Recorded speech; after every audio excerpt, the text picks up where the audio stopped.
క్రీస్తునందున్న ప్రియులకు ప్రేమతో వందనాలు తెలియజేయుచున్నాను. జనవరి 7వ తేదీ 2024. ఈరోజు దేవుడు మనకు చేస్తున్న వాగ్దానం ఏమిటనగా, కీర్తనల గ్రంథము 1వ కీర్తన 2-3 చరణాలు.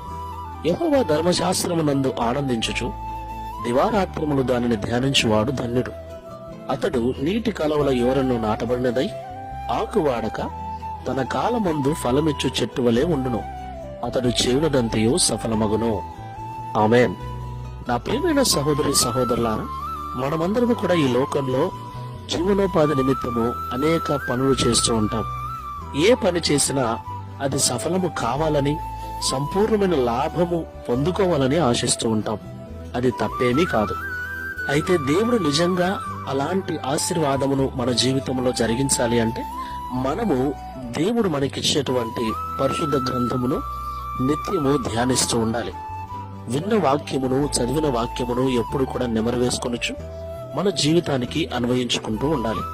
అలాగున ఏ విశ్వాసి అయితే ఈ లోకంలో జీవిస్తూ ఉంటారో అలాంటి వారు చేసే ప్రతి పనిని దేవుడు సఫలము చేస్తానని వాగ్దానం చేస్తున్నాడు.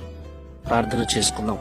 సర్వలోకనాథుడైన తండ్రి, సర్వేశ్వరుడమైన ప్రభువా, మీకు స్తోత్రాలు చెల్లిస్తున్నాం. ఈ ఉదయకాల సమయంలో మాతో మీరు మాట్లాడిన ప్రతి మాటను బట్టి వందనాలు. నిజమే తండ్రి, మేము మా జీవనోపాధి నిమిత్తమై, కుటుంబ పోషణ నిమిత్తమై అనేక పనులు చేస్తూ ఉంటాం. అనేక కార్యములు తలపెడుతూ ఉంటాం.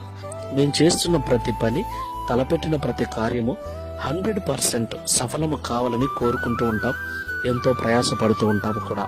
అయితే మేము చేసే ప్రతి పని సఫలము కావాలి అంటే కష్టపడటముతో పాటుగా నీ వాక్యమును అనుదినము ధ్యానించాలని, మేము ధ్యానించిన, చదివిన వాక్యమును మా జీవితమునకు అన్వయించుకొని వాక్యానుసారంగా జీవించినప్పుడు మేము చేయనిదంతయు సఫలము చేస్తారని, మా జీవితము ఎప్పుడు కూడా తన కాలమందు ఫలమిచ్చే చెట్టు వలె పచ్చగా ఉంటుందని మాతో మాట్లాడాం. ఈ ప్రార్థనలో ఏకీభిస్తున్న నా ప్రియులను జ్ఞాపకం చేసుకునండి. వారు ఎంత కష్టపడుతున్నా, ఎంత ప్రయాసపడుతున్నా, కొన్నిసార్లు అనుకున్నది సాధించలేక ఇబ్బందులు పడుచు ఉన్నారు. దానికి కారణం కష్టపడుతున్నారు కానీ నీ వాక్యమును ధ్యానించటం లేదేమో, ధ్యానిస్తున్నారు కానీ వాక్యమును జీవితానికి అన్వయించుకోవటం లేదేమో. ప్రభువా, మీరు మాట్లాడినట్లుగా దివారాత్రములు విన్న వాక్యమును, చదివిన వాక్యమును ధ్యానించుకొనుచు ఆ వాక్యమును మా జీవితమునకు అన్వయించుకొని తద్వారా మేము చేసే ప్రతి పని నీ ఆశీర్వాదము చేత సఫలపరచబడినట్లు మేము ఈ లోకంలో జీవించే కృపను అనుగ్రహించమని, తద్వారా ఈ దిన వాగ్దానమును మా అందరి జీవితంలో నెరవేర్చి మీ నామమును మహిమపరచుకొనమని యేసు నామములో ప్రార్థిస్తున్నాము తండ్రి. ఆమేన్. Praise the Lord. God bless you.